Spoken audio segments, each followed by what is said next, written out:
السلام عليكم ورحمة الله تعالى وبركاته. كنتمنى تكونوا بألف خير. كيف ما كتشوفوا تبارك الله الشتا كتصب. هذه مدة 5 أيام وهي على هذا الشكل. الحمد لله. فكل فصل عنده مميزات ديالو. فاليوم ان شاء الله غادي نشارك معكم وصفه اللي هي معروفه ومشهوره عند الايطاليين، كيحضروها في شهر شتنبر، لمكوناتها بساط.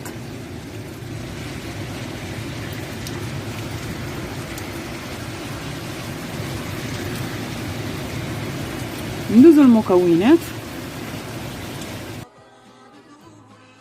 بالنسبه للمقادير فغادي نحتاجو الماء دافئ اللي غادي يكفينا، ملعقه كبيره من خميره الخبز، الملح، ملعقه صغيره من سكر سنيده، عندي كيلو ونصف دقيق الابيض ديجا غربلته، وسمك لانشوبه. بالنسبه للطريقه فغادي اول حاجه غادي ندير خميره الخبز في كأس، غادي نضيف عليها سكر سنيده، ماء دافئ،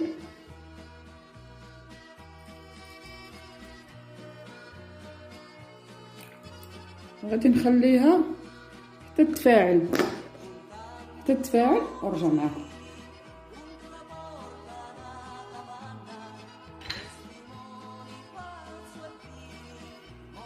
وبالنسبه للخميره نشوفوها هي تفاعلت لينا، هي كتساعد على باش تخمر لينا العجين داغك.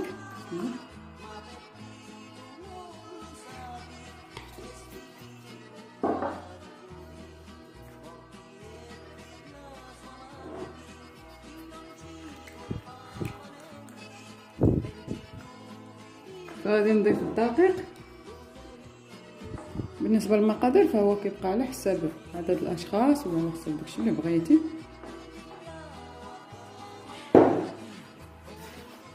فهاد الوصفه كتخدم باليد، ضروري اننا نخدموها بيدينا، فهي كتبان خدمه بزاف. نبقى نضيف الماء الكافي.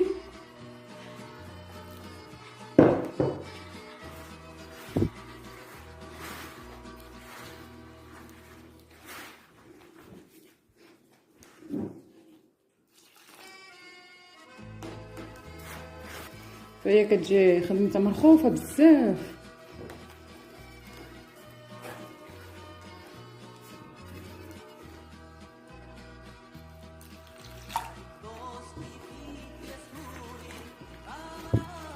فغنبقى عليه هاد الشكل، نزيد شويه دقيق، شويه الماء، شويه دقيق.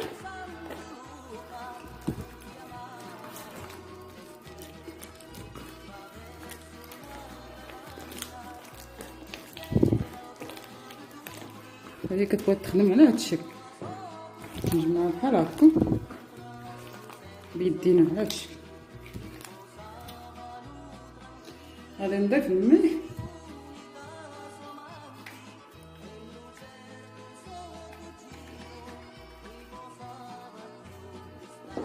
دقيق،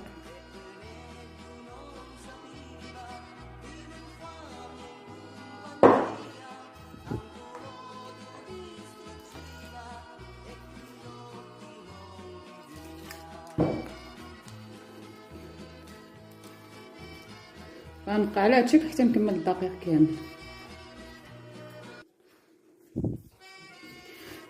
فدابا غادي نبقى نخدمها مزيان. فهي السر ديال هاد الوصفه انها خاصها تخدم مزيان.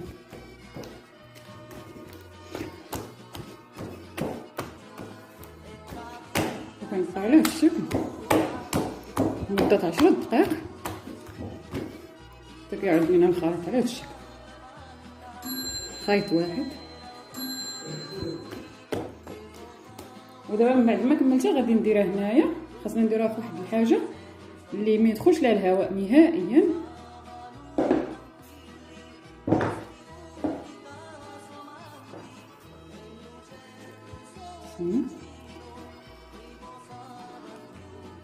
فغادي نغطيها وغنخليها ترتاح مده 3 سوايع. فهي كتبغى الوقت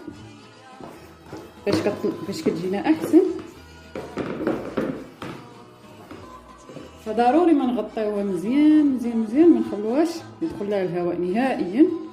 انا كنديرها هنايا من الاحسن انه كتغلق مزيان. نتلاقاو من بعد نشوفوا الطريقه ديال الطياب ديال الوصفه ديال اليوم. بعد ما خمرات كنحصلوا على عجينه على هذا الشكل.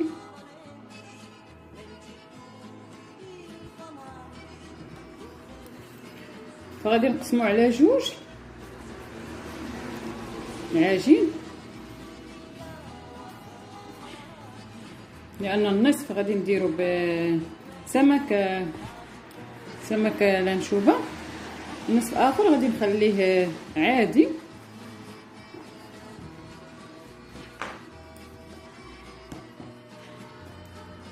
فكما كتشوفوا فقسمته. غادي نزيد لانشوبه هنايا،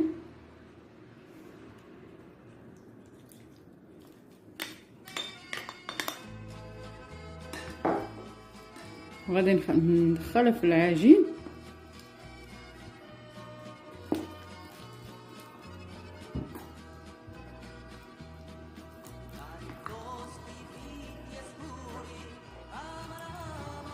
ودرت المقله تسخن وغنضيف عليها الزيت.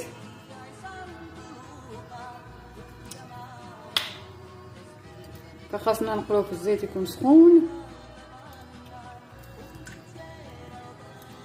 كما كتشوفوا الزيت فهو سخن. انا سبق لي طيبت له كدير.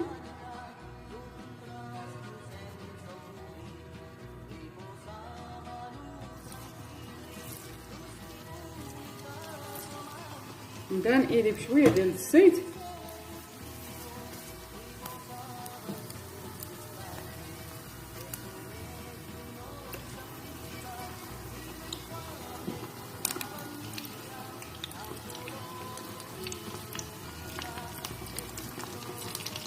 هاد الوصفه محبوبه عند الايطاليين.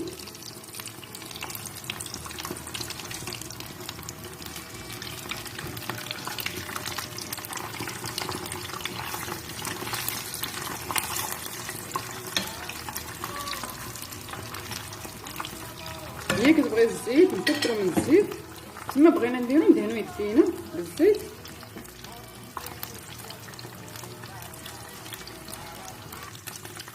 هاد الشكل.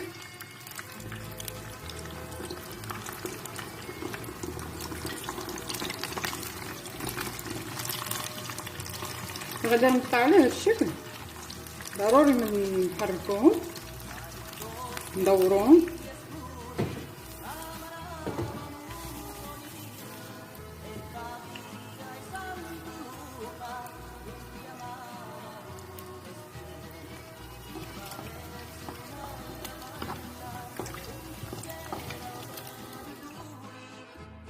فهذا هو الشكل اللي فيه سمك الانشوبه، فكيجي على هذا الشكل.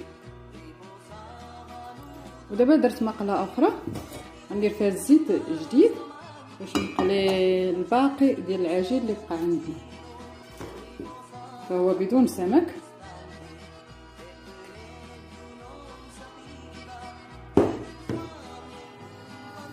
فدرت مقله اخرى نقيه، ودرت زيت نباتيه اخرى نقيه، وغادي نبدا نقلي العجين. ضروري ندهنو يدينا بالزيت نباتيه.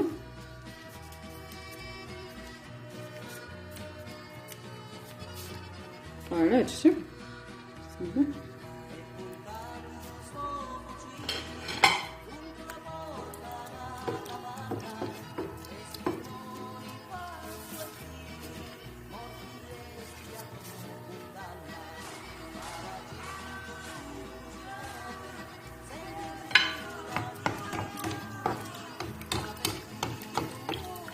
فهاد العمليه ضروري ما نديروها ديال نهزو الزيت من تحت ونوضعوه على العجين.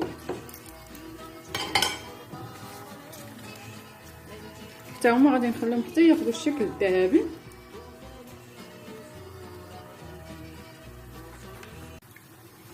فكياخذوا اللون الذهبي.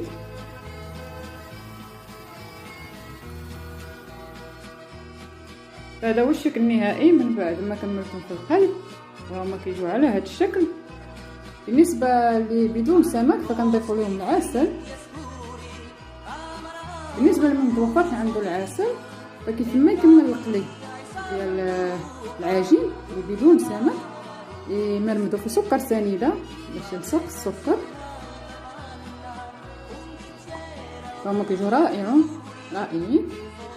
فبالنسبه لهاد الوصفه فهي معشوقه الايطاليين، كيديروها في هذا الشهر، في شهر شتنبر، لانهم كيبغوها بزاف هاد الوصفه. بالنسبه اللي بالسمك، السمك الانشوفه فكنغسلوه على هذا الشكل بالطبيعي. هما كيجيو زوينين كما كتشوفوا، كيجيو من الداخل على هذا الشكل.